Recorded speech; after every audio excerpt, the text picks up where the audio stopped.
que nous, on s'est engagé à soutenir l'association IDIR Espoir et Solidarité. Alors depuis plusieurs mois, on a étudié les dossiers des personnes, des familles des victimes, justement qui ont porté plainte pour mort suspecte ou pour homicide volontaire, donc meurtre à l'intérieur des prisons. C'est des dossiers très compliqués, très compliqués. Il nous a fallu personnellement près de 2 mois pour décortiquer les procès-verbaux, les rapports d'autopsie, les déclarations des détenus, les déclarations des surveillants, à savoir qu'il y a bien sûr une coloration avec les homicides commis en garde à vue, à savoir qu'en garde à vue et en prison, bon, c'est très compliqué d'avoir des témoins, puisqu'il n'y en a pas. Les seuls témoins, ce sont les policiers ou les surveillants.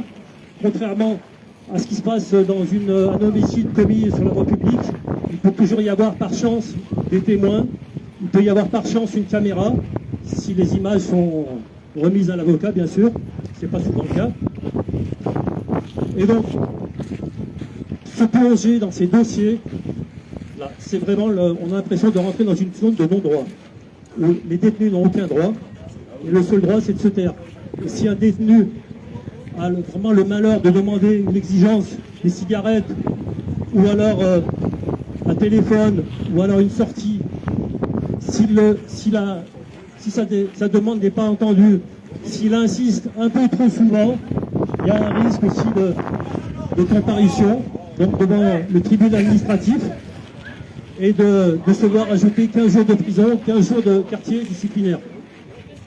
Donc voilà, les familles des victimes, ici, en la personne de Najat, la maman de Idir, en la personne aussi de Malika, la maman de Mohamed, Mohamed qui est mort en garde à vue.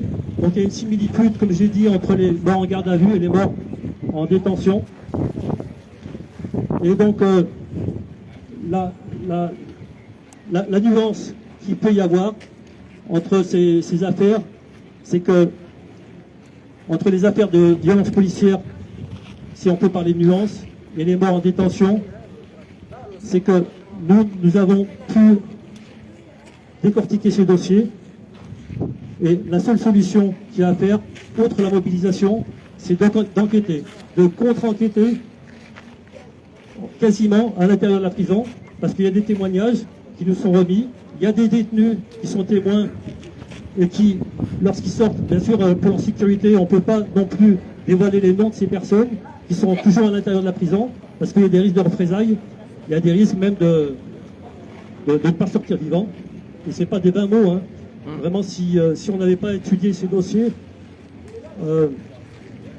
on m'a parlé de ce genre d'affaires auparavant, avant que nous nous engagions dans des affaires de mort en détention. J'aurais dit, je demande à voir. Et j'ai vu les dossiers, et c'est effrayant. C'est effrayant ce qui se passe en prison. Je souhaite à personne, vraiment à personne, ça peut être aussi pour un délit routier, hein, à personne d'être vraiment emprisonné dans un centre de détention comme celui de Corba, par exemple, où il y a un pourcentage de morts effrayant. Là, personne n'y viendrait pas à l'idée de l'État de se demander pourquoi il y a un nombre de morts effrayant à la prison de Corba. Bon, alors, c'est encore pire. le coup classique, bien sûr, le coup classique, c'est les suicides. Le coup classique, c'est les suicides. C'est des mises en scène qui sont faites dans la cellule de détention. Des mises en scène qui sont flagrantes. À savoir que les policiers, les surveillants, pardon, qui sont entendus par des gendarmes qui ont l'habitude d'enquêter et qui viennent dans ces centres de détention pour travailler, pour remettre des détenus dans cette prison. Il y a une connivence entre les surveillants et les gendarmes qui enquêtent dans ces affaires. Il y a un conflit d'intérêts, parce que finalement, il y a presque une relation de travail qui est normale entre les services. Et donc, lorsqu'il y a un mort, c'est des enquêtes qui sont à minima. Ce pas des enquêtes. En fait, autant lorsqu'il y a des témoignages qui viennent justement accuser des policiers qui ont fracassé un jeune dans la rue, qui ont tué une personne pour une clé d'étranglement, il y a des témoignages. même avec des témoignages, si c'est difficile, ça permet toujours d'avancer. Par contre, en prison, il n'y a pas de témoignage. Nous avons seulement notre seule façon de travailler, c'est de décortiquer ces dossiers. À savoir qu'il y a une incohérence, il y a dans les déclarations, il y a un comportement illogique, incohérent de ces personnes. Lorsqu'on fait une déposition, on pose des questions sur ce qui s'est passé. À savoir que sur les faits sont toujours éludés totalement à l'attention de la famille de la victime ou de l'avocat qui souhaiterait justement porter cette affaire en justice. Les faits, les détails sont totalement éludés.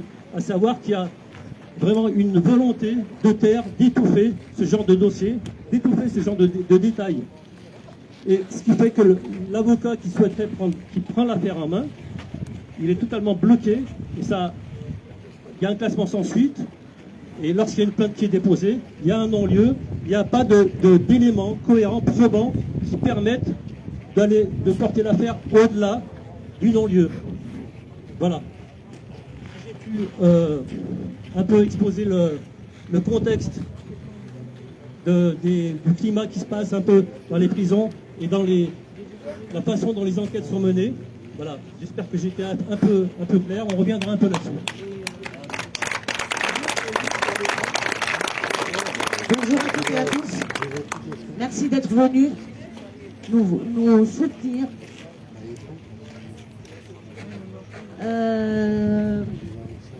Maintenant, on va écouter un message d'une femme de détenue qui est actuellement en prison et subit des tortures.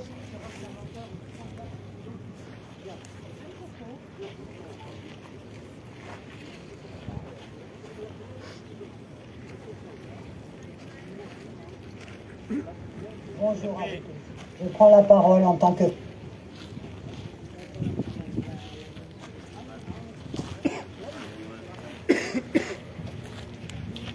Vous êtes sur Benfex Black, en direct de Lyon, avec Priscilla, citoyen reporter, média indépendant et libre.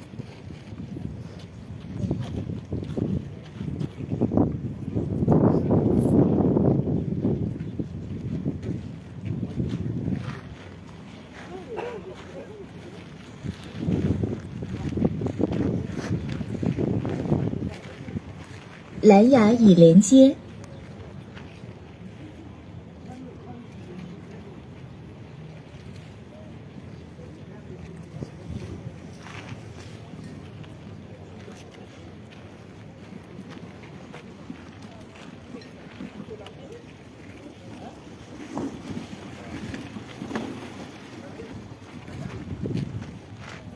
En attendant qu'il règle le problème.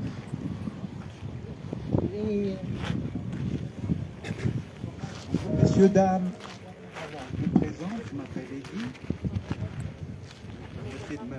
Vous m'entendez? J'ai passé la moitié de ma vie en prison. J'ai traversé les deux époques des francs et de l'euro. Je l'approche? D'accord. Ah ouais, là, faut vraiment l'embrasser, carrément. Ouais. Okay. Alors, comme je vous disais, j'ai passé les deux époques, des francs et de l'euro. Pourquoi je vous dis ça? Parce qu'à l'époque, il y avait la prison publique, avec des gardiens bienveillants, avec on va dire, lorsque vous rentrez le premier jour en prison, il y a une grande pancarte, déontologie des surveillants, article 1 jusqu'à l'article 20. Vous les regardez un par un, vous pensez que c'est des pairs pour vous. Tout surveillant doit mettre tout en œuvre pour réinsérer le détenu, tel est le type de la prison. Dans la réalité, c'est tout autre. Les magistrats demandent aujourd'hui 40 prisonniers, on a besoin de 40 places. Enfin, je mélange un peu tout ça pour vous dire que la privatisation des prisons, c'est une horreur. Une horreur. Alors, la prison Club Med, c'est des mensonges. Celui qui n'a pas de sous, il crève debout. Tout est payant.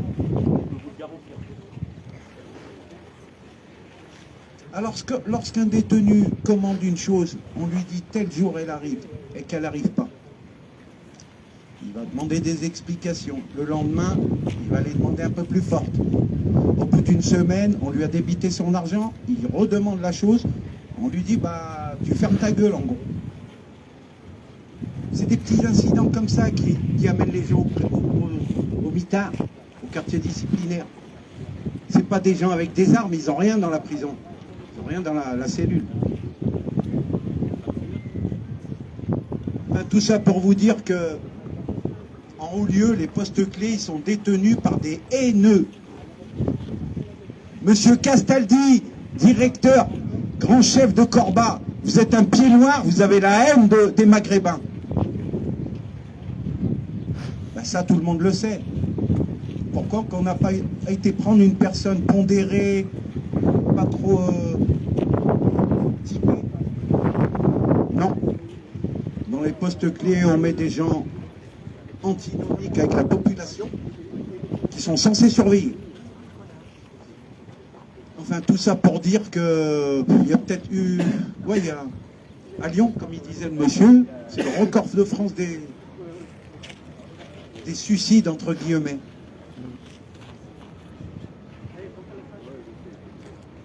Aucune enquête n'a abouti depuis 30 ans. Ça veut tout dire. Ces gens-là sont protégés, sont pardonnés. Comme disait le monsieur avant, les enquêtes, c'est toujours pareil. À la suite du comportement de l'individu, c'est même pas de la personne, hein. Là-bas c'est des individus. Nous sommes amenés à utiliser la force pour le remettre en gros sur le droit chemin, quoi. Et puis on ne sait pas ce qui se passe, il tombe à 10 sur lui, il y en a un qui l'étouffe, il ne respire plus. Enfin, tout est mélangé dans mes propos, mais tout ça pour vous dire les tenants et les aboutissants. Quand il se passe quelque chose, c'est qu'au départ, il y a autre chose. Ils ont réparé le message? À suivre. Merci.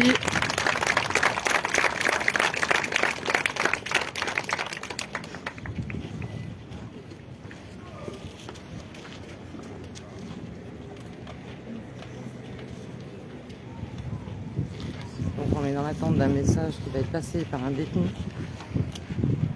Donc on montre un petit peu ce qui se passe.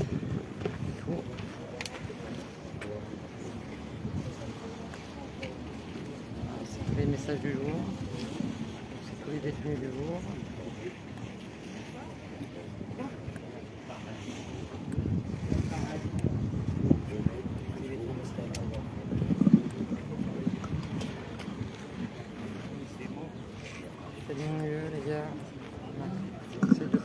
Bonjour à vous tous.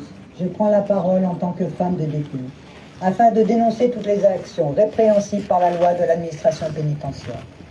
Nous savons très bien qu'un détenu n'a aucun droit face à des surveillants. Par contre, les surveillants ont le droit de tuer, de les massacrer, de les injurier, de les provoquer, de les harceler et d'user de leur pouvoir pour les détruire moralement et physiquement en toute impunité.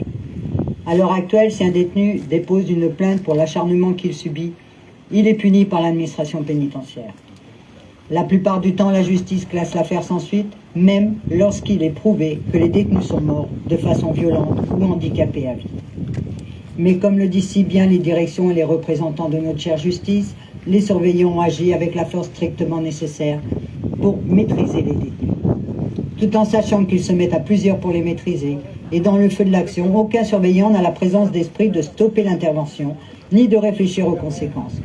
Mais où est l'importance de réfléchir, vu que ce sont que de simples détenus? Comme disent si bien les directions, nos surveillants sont pendant leurs actions dans un effet tunnel, ce qui veut dire qu'ils agissent sans réfléchir aux conséquences, alors ils continuent à étouffer un homme à terre, le maintenir face au sol pour qu'il ne puisse plus bouger, ils s'assiedent sur l'auto pour le maintenir au sol, leur bloquer la cage thoracique, les bâillonner, mais à aucun moment ils ont pensé que ces hommes peuvent mourir. Ensuite, ils les placent au cachot, dans leurs pisse, leurs excréments, dégoulinant de sang. Parfois, certains ont des fractures ou restent en coma pendant plusieurs jours. mais sans aucune visite médicale, sans soins, sans repas. Leur seule compagnie, ce sont les rats, les cafards, les puces. C'est ça la dignité de l'être humain en prison. Les mots que j'ai dit plus haut, effet tunnel, absent tous les massacres, ça couvre leurs actes, ils sont dans la démence, ils agissent comme des robots sans cervelle. La seule phrase qui leur traverse l'esprit, c'est que le détenu doit être maîtrisé, qu'importe le pourquoi du comment. Il y a non-assistance à personne en danger. Mais tout le monde s'en fout. Ce n'est que des taulards, aucune conscience, aucune valeur. La seule chose qui leur traverse l'esprit, c'est que de toute façon, quoi qu'il arrive, ils seront couverts par leur direction et il ne faut surtout pas laisser de traces lors de leur intervention. Ils peuvent donc agir en toute impunité. De plus, aucune caméra ne sont visionnées. On se demande bien à quoi elles servent. Au prix où celles-ci coûtent à la société, elles doivent servir de déco, vu qu'il n'y a jamais d'enregistrement servant à faire valoir ses droits. Les surveillants ne sont jamais sanctionnés. Un blâme de temps en temps pour histoire de dire « on a fait notre boulot ». On les transfère dans d'autres établissements pénitentiaires afin qu'ils se taisent, on les mute sur des îles, on leur donne des postes de direction et j'en passe. Pour certains, du sursis, pour un assassinat, mais rien de bien méchant, car ils peuvent continuer à exercer leur activité professionnelle dans les mêmes établissements. Ils paieront pour indemniser les familles des victimes, mais vu qu'ils sont sous la protection de leur syndicat, ceux-ci paieront l'ardoise, vu que les surveillants inculpés auront couvert la vérité des faits et pas dénoncé les vrais responsables des morts et des menaces de certains. Par la suite, si le détenu est toujours vivant, il est menacé. On lui colle de fausses séries montées de toutes pièces, on cache dans leurs cellules des drogues, des téléphones, et il essaye de faire passer les détenus pour des fous. Les surveillants mentent pour couvrir leurs actes, et vu qu'ils sont couverts par leur chère administration, ils agissent en toute impunité. Et nous savons très bien que les détenus ne peuvent pas porter plainte ou dénoncer les surveillants sans être sanctionnés. S'ils dénoncent leur agresseur, ceux-ci font le nécessaire pour se venger au centuple. Plus de cantine, plus de courrier, plus de parloir. On les place au cachot ou dans des cellules complètement pourries avec des vers, avec de la moisissure. Lors d'une demande d'un aménagement de peine, si le détenu, les fouilles seront constantes et des menaces verbales prononcées afin de les faire craquer.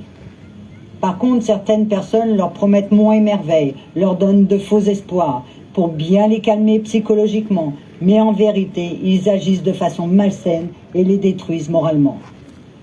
Et comme le disent si bien des directrices de prison, des juges ou des procureurs, si le détenu poursuit ses plaintes, il restera en détention. Elle est où cette justice? Ils sont où les droits des détenus? Sous prétexte qu'ils sont aux commandes de la justice, qui portent des uniformes, ils ont tous les droits et se permettent de menacer des détenus. Mais il faut savoir qu'ils ont tous les mains plus salies par le sang des détenus que les détenus eux-mêmes. Ils ont plus de morts sur leur conscience à leur actif que des détenus inculpés pour meurtre. Mais c'est vrai, ils représentent la justice, une justice corrompue, manipulée par des syndicats. Ils préfèrent étouffer les affaires, laisser tuer et massacrer des détenus que d'appliquer les lois. La France n'est plus un pays de droit et ne l'a surtout jamais été, car elle est faite simplement pour arranger les personnes qui la dirigent. La pénitentiaire n'est pas là non plus pour la réinsertion des détenus, mais pour appliquer la peine de mort, même si celle-ci, dans les écrits, a été abolie en 81, mais dans les faits, elle est toujours d'actualité. Et tant que la justice aura des œillères et qu'elle fera confiance aux dires de l'administration pénitentiaire, sans vérifier les faits, les détenus continueront de subir des châtiments de la part des surveillants, des directions et des tribunaux. Force et courage à vous tous, surtout aux familles qui ont perdu un de leurs enfants, un conjoint, un frère, une sœur ou une personne chère à leur cœur. Une petite pensée à notre ami Oumou qui a eu le courage, lors du procès, de faire face aux assassins de son frère tout en restant digne. Que nos démarches ne soient pas inutiles. Peut-être qu'un jour, il y aura un ministre de la Justice qui agira pour faire valoir les droits des détenus et surtout qu'il s'efforcera de les écouter avant de mourir dans l'anonymat. Mais sans grande conviction, vu le nombre de familles qui écrivent au ministère de la Justice depuis des années et que le ministre de la Justice ne fait strictement rien pour agir afin de faire valoir les droits aux détenus. Merci. Bonne journée. Bravo. Bravo, bravo.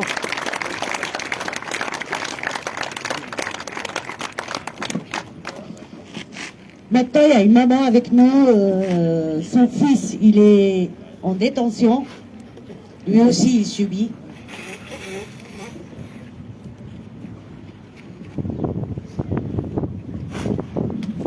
Bonjour. En effet, mon fils a été donc incarcéré en avril 2020, donc à la prison de Corba. Il a été placé en détention en quartier disciplinaire. Alors, en réclamant ses médicaments, ses cigarettes, resté en cellule, la responsable lui a refusé tout en l'attaquant avec un mépris moqueur. Poussé à bout, il n'arrêtait pas de crier, tambouriner à la porte. Elle lui a ensuite refusé la douche après la promenade. Elle a fini par carrément lui couper l'eau et l'électricité. Par temps caniculaire, il prenait l'eau des toilettes pour boire. La chef a fait de même à un autre détenu dans la cellule d'à côté. À bout de nerfs, ils se sont mis à hurler et à taper très fort contre les portes. Au moment de la distribution des repas, la chef avec d'autres surveillants sont rentrés dans la cellule de mon fils. Ils l'ont roué de coups, tout en le maintenant ventre à terre et lui écrasant le cou avec un genou. Il n'arrivait plus à respirer. Le laissant à moitié mort, ils sont partis dans la cellule de l'autre détenu qui a subi les mêmes violences. Malheureusement, ce jeune homme en est mort. Que Dieu le bénisse. Dans un premier temps, mon fils a cru qu'il avait été transféré, mais le lendemain, on lui a dit que le jeune se serait suicidé. En pleurs, il a appelé sa sœur, il lui a raconté ce qui s'était passé. Il lui a ensuite dit qu'il s'il mourait, il ne faudrait pas croire à leur version de suicide. Les sévices et les abus de pouvoir ont continué pendant plus d'un mois. Mon fils a été placé dans la cellule du mort. Ensuite, ils l'ont mis avec un tueur. Il n'a pas dormi pendant 3 jours par peur de se faire tuer. Je ne reconnaissais plus du tout mon fils, ni physiquement, ni moralement. Il avait perdu plus de 5 kilos et était complètement traumatisé. Lors d'un parloir, je n'ai pas voulu voir un responsable. Donc pour ne pas gêner le déroulement des visites, il m'a dit qu'il allait voir ce qui se passait, mais c'est juste pour que je sorte. Il m'a dit ce que je voulais plus ou moins entendre. Donc le lendemain, malgré mon intervention et pendant la marche blanche organisée pour le jeune, 3 gardiens cagoulés sont à nouveau acharnés sur lui en le frappant. 4 jours après, il est transféré à Bourg. Un soulagement pour nous, mais pas pour longtemps car à nouveau, il est placé au mitard. Il aurait agressé un surveillant. La vérité, c'est qu'à son arrivée, ils ont refusé qu'il appelle ses enfants. Donc il s'est un petit peu énervé, ou même beaucoup énervé, mais bon. Pour se couvrir, ses surveillants ont porté plainte. Ça lui a valu 10 mois de prison et des dommages à intérêts à donner. Le 1er novembre, le jour de son anniversaire, mon fils m'a appelé. Il était vraiment énervé, mais même contre moi, puisqu'en fait, j'arrêtais pas de lui répéter, de lui dire de se faire tout petit et de ne rien faire, de ne pas répondre à leurs provocations. Donc il a été encore battu, privé de sa plaque, du frigo ainsi que la télé. Ils l'ont tout confisqué, comme s'il était au mitard.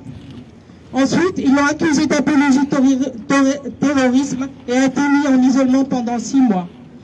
Donc, il faut savoir que la responsable qui a harcelé mon fils à Corba a travaillé également à Bourg, donc doivent certainement, ses collègues. En tant que mère, j'ai vécu des mois d'horreur, je ne dormais plus. À chaque sonnerie de téléphone, mon cœur s'emballait. J'avais peur qu'on m'appelle et qu'on m'annonce le pire. Mais dans mon malheur, j'ai quand même eu de la chance, puisque mon fils est encore vivant. Il a été à nouveau transféré dans une autre prison.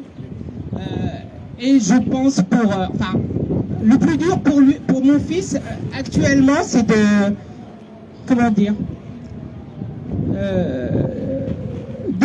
le plus dur, oui, c'était de plus répondre à se contrôler et de plus répondre à leurs provocations pour qu'on le laisse tranquille. Et du coup, comme il me dit, en fin de compte, il se sent moins que rien, mais c'est la seule façon pour qu'on le laisse tranquille et qu'il finisse pas mort comme les autres, certainement. Voilà, merci. Merci.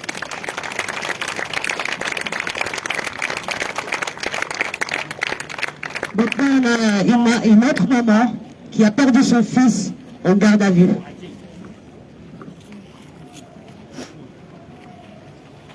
C'est la maman de Mohamed Ben Mouna.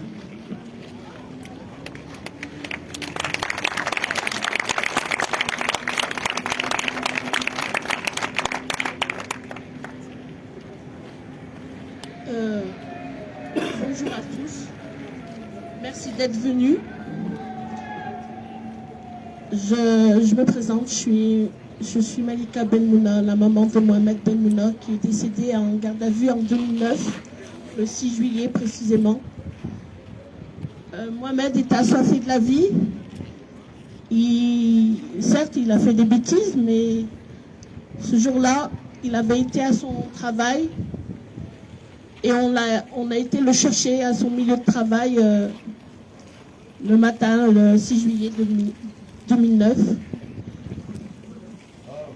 Jusqu'à présent, nous, la famille Benmouna, on est contre la version de la justice, de la police, qu'ils ont dit que Mohamed s'était suicidé.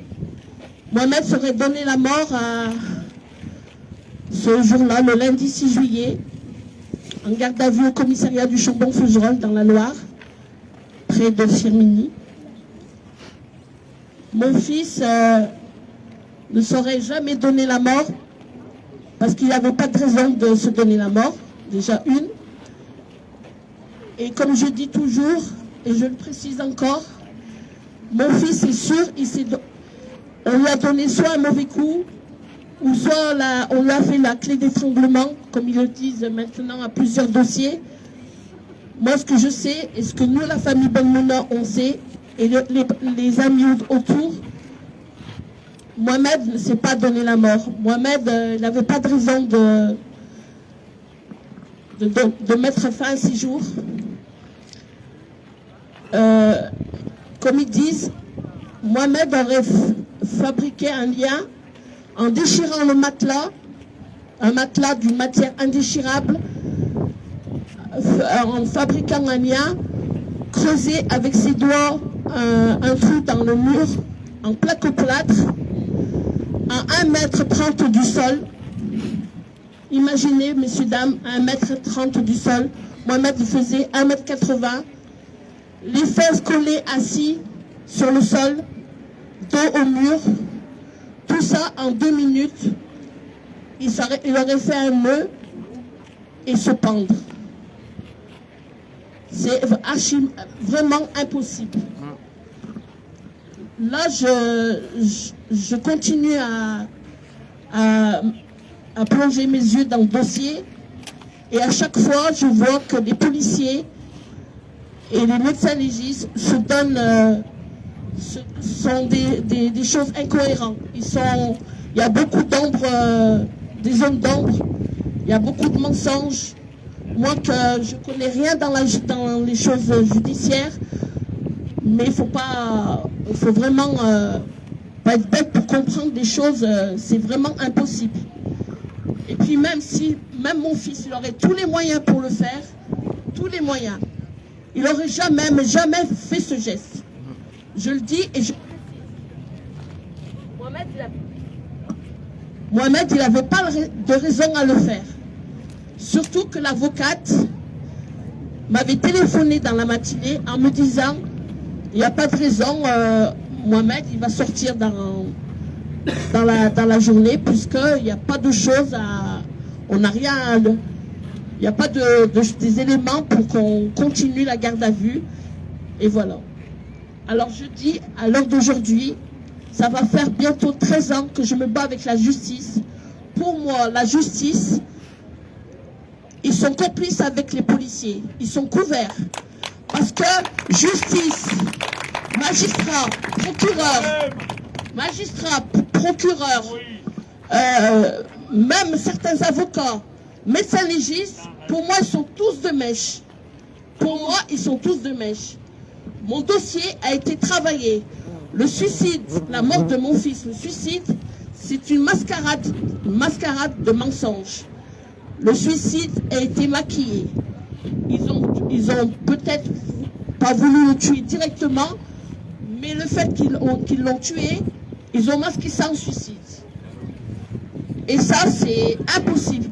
Pour nous, la famille Benmouna, jusqu'à maintenant, on ne vit plus. Notre vie a basculé. C'est un tissu de mensonges. Moi, sa maman, je le sais au fond de moi, que mon fils ne s'est pas donné la mort. Et je peux le prouver. Même avec les preuves accablantes, ils ne veulent pas nous donner la justice, la vraie vérité. Ils se protègent.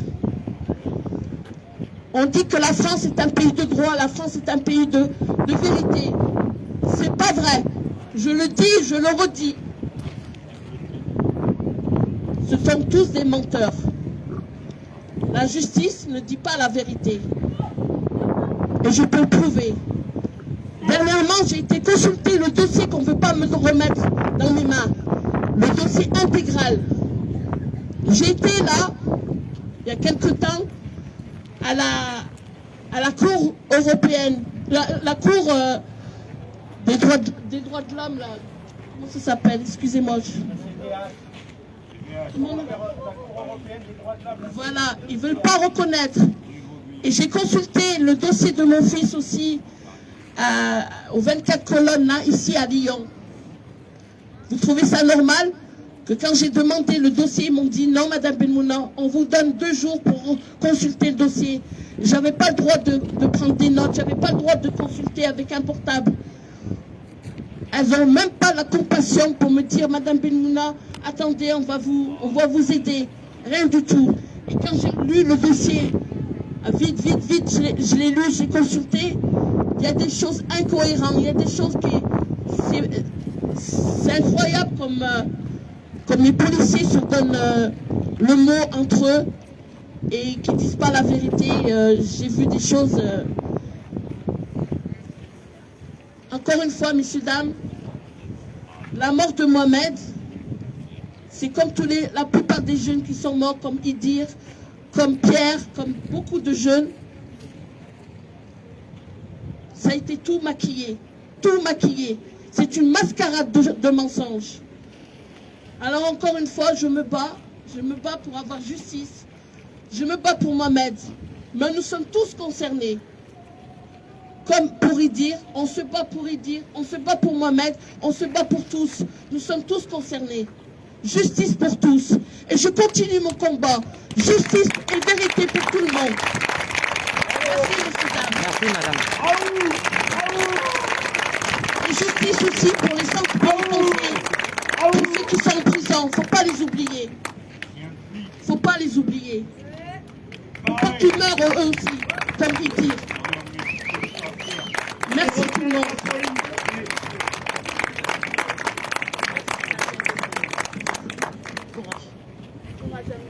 On va faire une petite pause musicale. Et dans quelle est la police nationale? Le milieu pénitentiaire pourri. Quelle est la police? Filme pas, hein, vous inquiétez pas.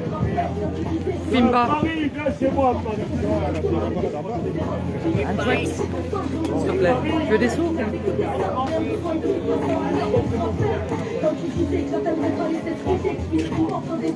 Vous êtes sur Ben Flexback en direct de Lyon avec Wassila, citoyen reporter. Média indépendant libre.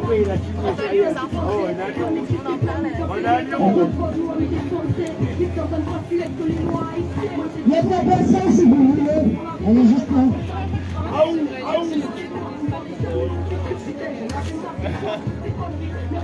Coucou Nico.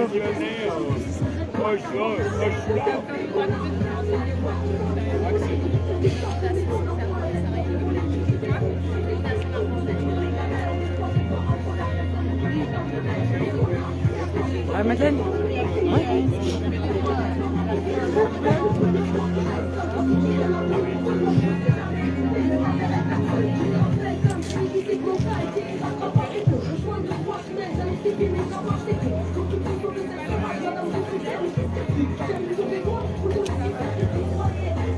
J'ai failli te filmer. Enfin, j'ai failli. J'ai failli filmer.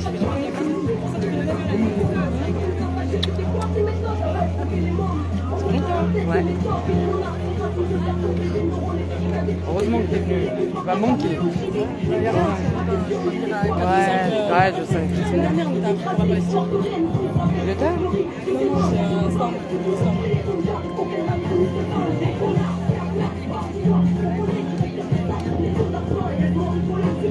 montre un petit peu toutes les banderoles qu'il y a. Elles sont un peu aussi importantes les unes que les autres.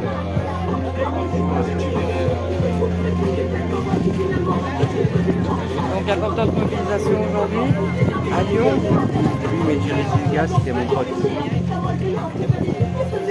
Mobilisation importante à Lyon.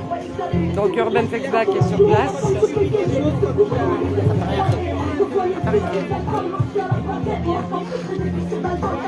En direct de Lyon.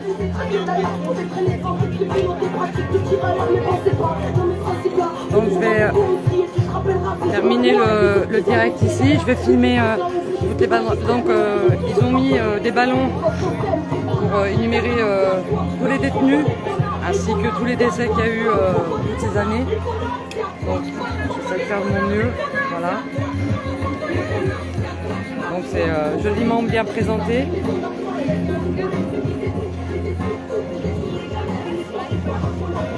Et moi, à la mémoire de chacun. Voilà. Je filme un peu tout, hein, tout ce qu'il y a. Moi, vous savez, je filme.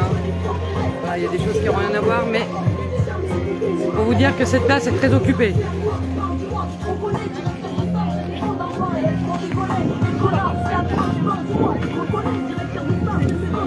C'est la dernière banderole.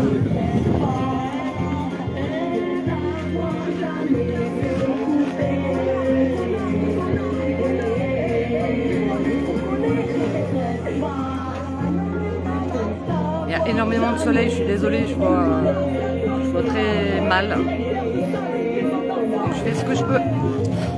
Voilà, vous avez la banderole.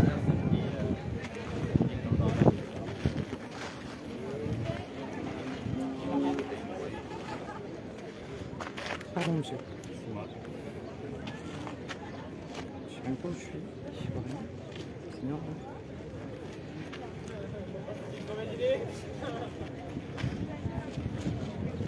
Les textes sont mis.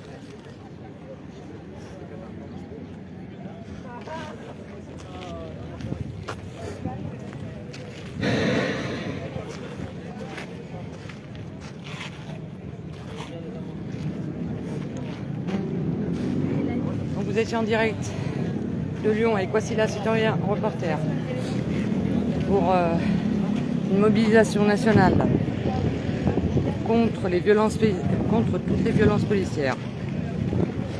Voilà, donc j'arrête là, vous êtes avec Wassila Citoyen reporter en direct de Lyon, place Bellecour.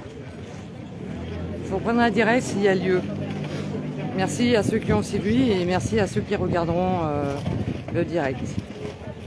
Bisous à chacun, chacune.